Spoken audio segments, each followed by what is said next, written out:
Hello viewers, আসসালামু আলাইকুম। বৃষ্টির পানির মধ্যে কবুতরগুলো খেলা করছে দেখেন।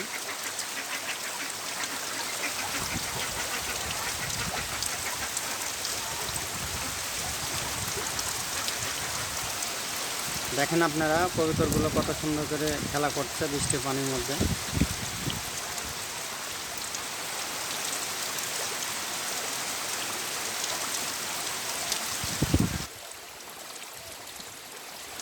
তাদের পালক তারা পানির মধ্যে দিলেই দিচ্ছে যেন পানি তাদের গায়ে পড়ে, তাই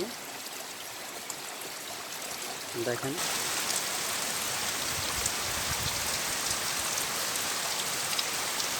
সবাই দেখেন গোসল করছে, যাকে বলে বৃষ্টির ছাদের পর বৃষ্টির পানি জমছে, তারা বৃষ্টির পানির মধ্যে খেলা করতেছে দেখেন।